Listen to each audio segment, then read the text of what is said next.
Thank you, Mr. Chairman. I wanted to just kind of follow up on what you were talking about. I think you were referring to as liquidated damages. The deadlines in getting these improvements done are on a very short timeline. I mean, there's not a lot of time between now and November. You've got a lot of work to do. And I know a lot of focus is being spent on the major spillway. But I assume you've got contingency plans that if we have inclement weather over the summer, which is not an impossibility, if they don't get the job done in time, what is being done with the emergency spillway to ensure that the residents of Oroville are protected? Which led me to another question. I know that when we had that erosion on the main spillway that you reduced the CFS to about 60 cubic feet per second, right? 60,000 cubic feet per second, yeah. And yet we still had the emergency overflow. So were there miscalculations? Should we have released more to prohibit the water going over the emergency spillway, or was that an impossibility based on the erosion of the major spillway, and that's why we had to live with the first time we ever had to use the emergency spillway? Okay, so let me answer your first question. Yeah. But I want to make sure we answer the second question as well. There is the design for the emergency spillway includes a cutoff wall or a barrier at the kind of downslope from the barrier, which is putting pillars and concrete reinforced structure down into the bedrock, and then there's a bolstering behind the spillway blocks that are there now. So in other words, they're reinforced and anchored to support the hydrostatic pressure on the block itself, and then there's what they call a splash pad that will be poured from there down to the spillway. And the idea behind that is to ensure that no erosion migrates up, like we saw during the use of the spillway, up to that compromises the foundation of the spillway itself. Now, there's additional geotechnical information that's being developed now. We have drill rigs all over that site, so we have a better idea what that geology and how that might change the design. So that's a very active part of our site assessment and refining our design for that. But the area will be, up and around that facility is being designed to prevent erosion that would potentially affect the stability of that. I appreciate that. And then getting back to the liquidated damages provision, we all remember the Northridge quake. Yeah. Okay, and we had the I-10 that fell. And I think it was then Governor Pete Wilson that not only waived environmental rules and laws to get that major transportation link built again, but he actually put incentives into a contract that allowed us to rebuild a freeway basically over that certain section. I think it was less than 90 days, and gave the developer a $100,000 bonus every day for getting it done earlier than expected. Has there been any thought to providing incentives to contractors to give us that buffer of security, because we got a lot of people, 200,000 people, that are very nervous about inclement weather, both in the summer and in the winter. And will these improvements be done in time where they're going to be asked to, leave their homes in another emergency? Has there been any thought to creative contracting to give the incentives necessary to get these improvements done with the very limited time that we have? So I can't answer your question because I'm not familiar with that process within the contract that we've executed. And so that's something that we'll get back to you right away on. Yeah, I don't think Governor Brown's going to be given bonuses, but he'll certainly, I think, entertain provision for liquidated damages, penalties, basically. It's not his nature. Please, go ahead. Do you want me to go back to the spillway question with regard to the 60,000? Please. I think that's an important part of our discussion with regard to the emergency response and the decisions that are being made by a number of people. Again, the setting is we have a number of regulatory agencies in the room. We have a lot of independent consultants. We have our modeling with our California Nevada River Forecast Center on our own hydrologists that are feeding information to the incident command team in Oroville on every 6-hour basis. So every 6 hours, we're getting a new model run. We're checking the weather's changing, and the weather was very dynamic. So we went from a forecast inflow of 135,000 up to 146, 161, and 191 showed up.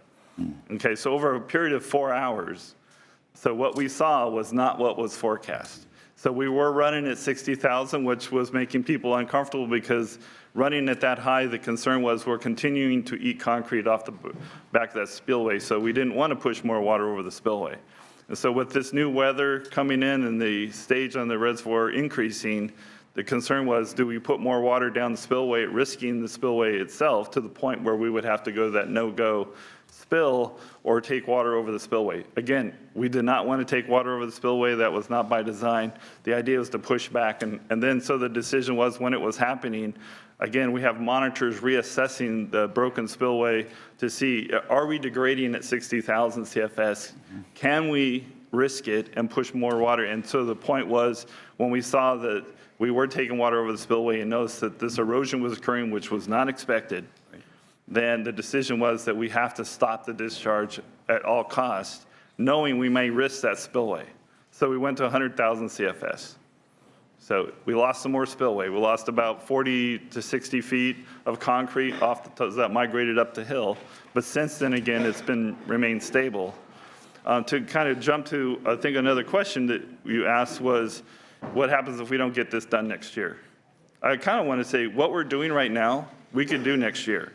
It's not easy, to be able to stage these spills in a way that maintains the reservoir elevations at certain comfort levels, maintains adequate flood storage.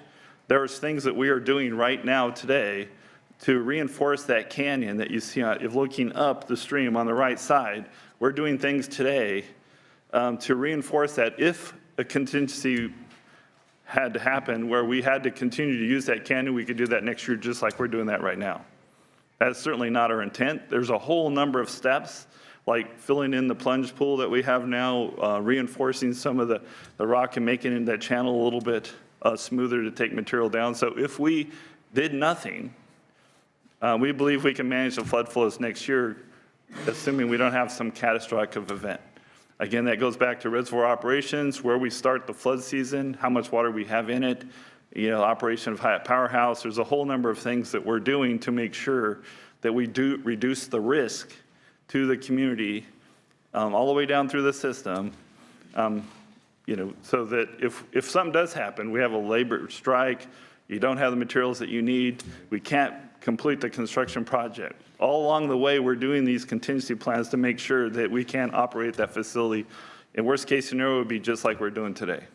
What will be your comfort level as to where you'd like to see the level of this lake go down to ensure and give security to the residents of Oroville that in the event that things don't happen as planned, which possibly could happen, that the level is low enough now that the snowpack is not going to fill it to dangerous levels? So all the modeling that we're doing right now, so speaking with this current wet season runoff, I think we're there. We're good. So now what we're doing is we're looking, so right now it's, I think, yesterday it was 854. And so with our planned spillage, which again will go somewhere around to May 1st or May 2nd, again, depending on the runoff, we should be down around 835. So that's part of our conversation with our regulatory agencies is, where our comfort level is, how low that should be with the incoming flows into the reservoir here in the coming weeks. So as we move through May, then we should be on the tail end of our runoff and down with the inflows in the reservoir, which should be low enough that the Hyatt Powerhouse can take care of everything that we're seeing.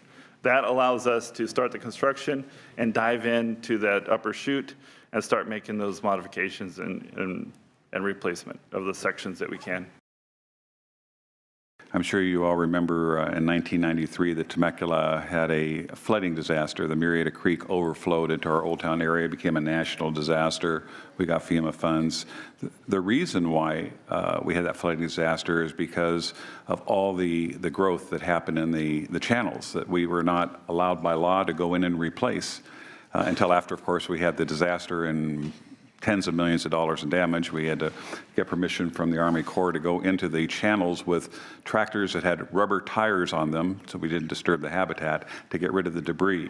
So there needs to be an ongoing maintenance program at the mouth, if you will, of the canal, so that we can ensure that once we get to 270,000 CFS, that it has the capacity to not back up and certainly the capacity to flow. Also, Senator Hertzberg also talked about FERC And was the last relicensing period with FERC in 2005, is that correct? Yeah, we've gone through the licensing process. Okay, but I know that in 2005, there was discussions with DWR and the Army Corps of Engineers about the concerns raised by the Friends of the River and the Sierra Club in the FERC relicensing, regardless of the motive and the appropriateness of those concerns within the FERC relicensing process. They appear to have been valid concerns. Were they discussed, and if so, how were they dismissed? If they were not dismissed, why not?